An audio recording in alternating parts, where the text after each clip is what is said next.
Good afternoon and welcome to today's video lecture. We're talking about markets, price, and price controls. So without further ado, here we go.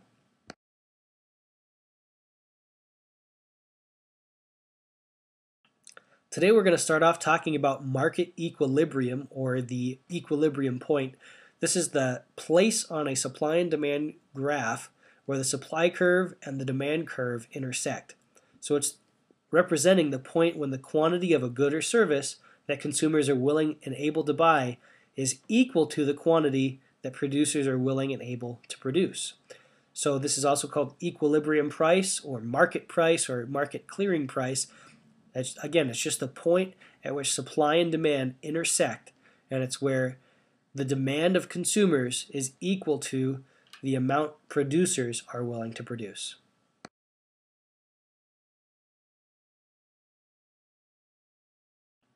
So, consumers and producers then interact through price, which helps bring markets into balance. Producers are always going to try and charge a little bit more, consumers are always going to try and pay a little bit less, and by doing that, by finagling one way and the other, they sort of come up with this magical price that most producers are willing to sell for and most consumers are willing to buy for. So again, another definition for market price is the price that a willing consumer pays to a willing producer for a product or service. So again, you've got consumers and producers, they're interacting through price, which is going to bring those markets into balance.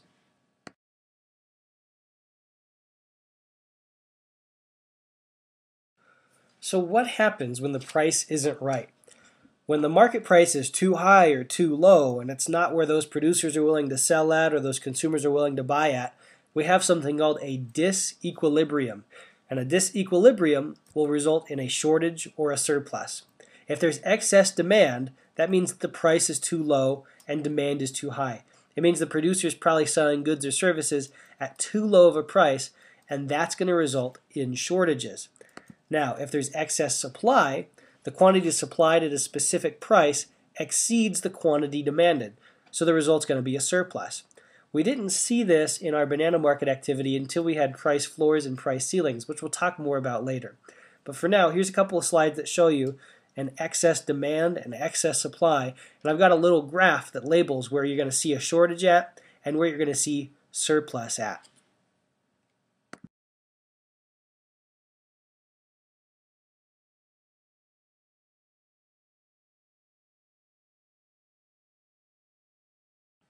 So now we're going to talk really quick about what role prices play in a modern mixed economy. Price plays 4 roles, and I'll talk about those first, and then I'll give you the slide in case you missed anything. The first role that price plays is to convey information to consumers and producers. Now what I mean by that is the price of a good or service conveys to consumers the amount that a producer is willing to sell for, and back to producers conveys whether or not consumers are willing to pay that price. So if consumers aren't purchasing at a certain price, producers are going to know that, oh, maybe I'm charging too much, or maybe the price is wrong. The next role that price plays is to create incentives to work and produce.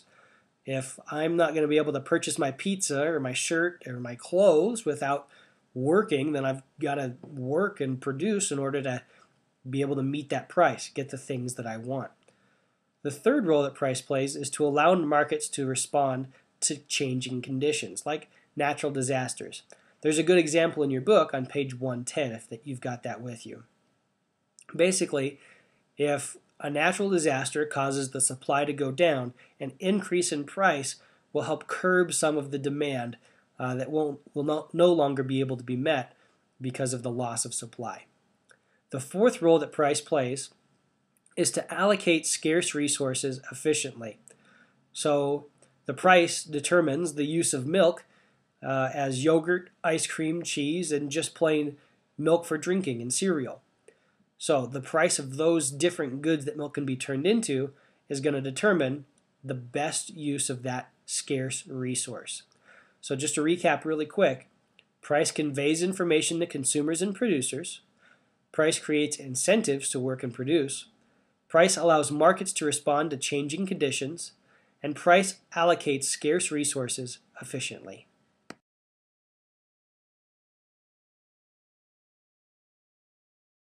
Occasionally, governments might impose price controls to influence prices, as if they knew better than the consumers and producers what the price should be. One way they might do this is by setting a price floor. A price floor is a minimum price that consumers are required to pay for a good or service. Its intent is to push prices up. It's normally used when producers feel like the market's not providing them with adequate income. So a couple examples of this might be wheat production. The government has set price floors on wheat production in America in the past. Minimum wage is a great example of a price floor, saying that you have to pay a certain amount. You can pay no less than this amount for someone's labor. Price floors result in surpluses.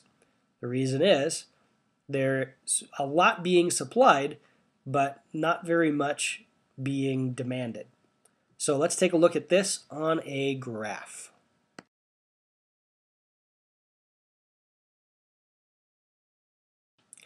Before I show you the graph, I want to tell you just a little bit about it. What we're looking at is a supply and demand curve for labor. So in this case, the producers are actually laborers, minimum wage workers, if you will. And the consumers are businesses. They're people looking to use that service that people are willing to offer. So there's 3 points I want you to notice. First is the equilibrium point, or the free market equilibrium wage. This is labeled as E2 at the bottom of the graph. That's a little bit below the price floor, you can see, but that's about where things should be. That's where the supply curve and the demand curve meet. The next point I want you to look at is point E1, or the point farthest on the right. That's the amount of people who are willing to work for minimum wage. All right. So once that price floor is set, you've got a lot of people willing to work for minimum wage. The other point, the last point, is E3. If you take a look at that, that's the amount of businesses willing to hire at minimum wage.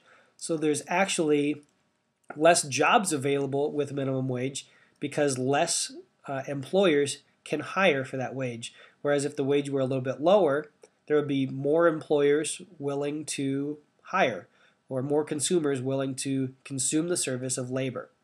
So if we look at this, we see that minimum wage is creating a surplus. There are more people looking for jobs than there are jobs available.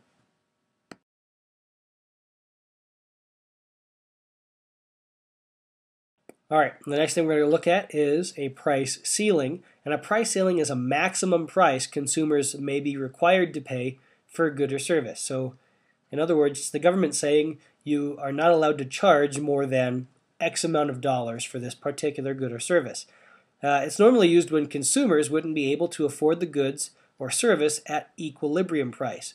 So this is usually developed in response to a crisis, in response to a war, a natural disaster, widespread crop failure, or rent control. Price ceilings result in shortages. We're going to take a look at a graph.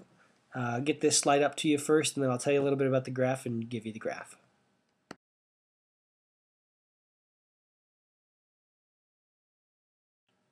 Okay, so we're looking at a graph, a supply and demand graph for apartments. The good we're looking at are those apartments. Supply is the amount that people are willing to rent out, and demand is the amount that people are wanting to rent. So there's a few points I want you to take note of. The first is PE. Again, that's the equilibrium price, right there where supply and demand intersect. You'll see that that price is actually higher than the price ceiling. Going across there, the first point you should see is A1. That's where the ceiling crosses the supply curve.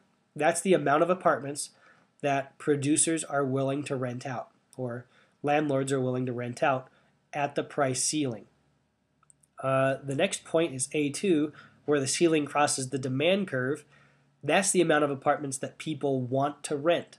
So you can see we've got a shortage whenever we have a price ceiling.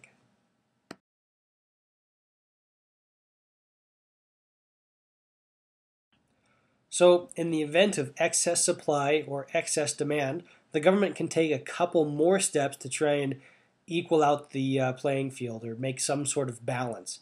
With an excess supply, sometimes the government can buy that excess and use it later, store it, or they can use it to assist foreign countries. So they can buy excess oil to store later, or buy excess food or wheat crops to send over to foreign countries and assist them.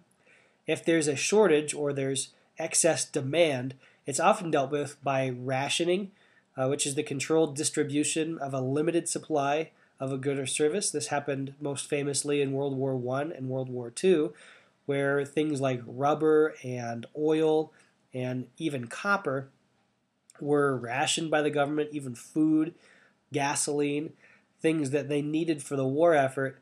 Civilians could only buy a certain amount per month.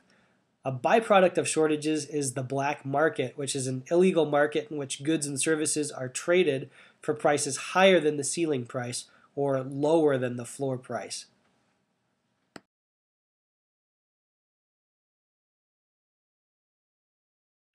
So just to recap really quick what we've looked at today, we've looked at equilibrium price, or the equilibrium point. That's the point where supply and demand intersect on a supply and demand graph. We've looked at disequilibrium, which is going to result in a surplus or a shortage. We've looked at the role that price plays in a modern mixed economy. And we've looked at ways that government can actually inadvertently create a surplus or a shortage by setting a price floor or a price ceiling. Just a quick note on price floors and price ceilings. The point at which the quantity is demanded or supplied is the point at which that ceiling or floor intersects the supply curve or the demand curve. So looking back at your first graph, the amount demanded is where that price floor intersects with the demand curve, and the amount supplied is the point at which the floor intersects the supply curve. And similarly with the rent control graph, the price ceiling intersecting the supply curve is the amount that's supplied, and that's of course lower than the amount demanded at that price. All right, so hopefully you got plenty of notes. If you have any questions, please write them down and bring them to class. I will see you tomorrow. Have a great day. This is Mr. Parsons signing off.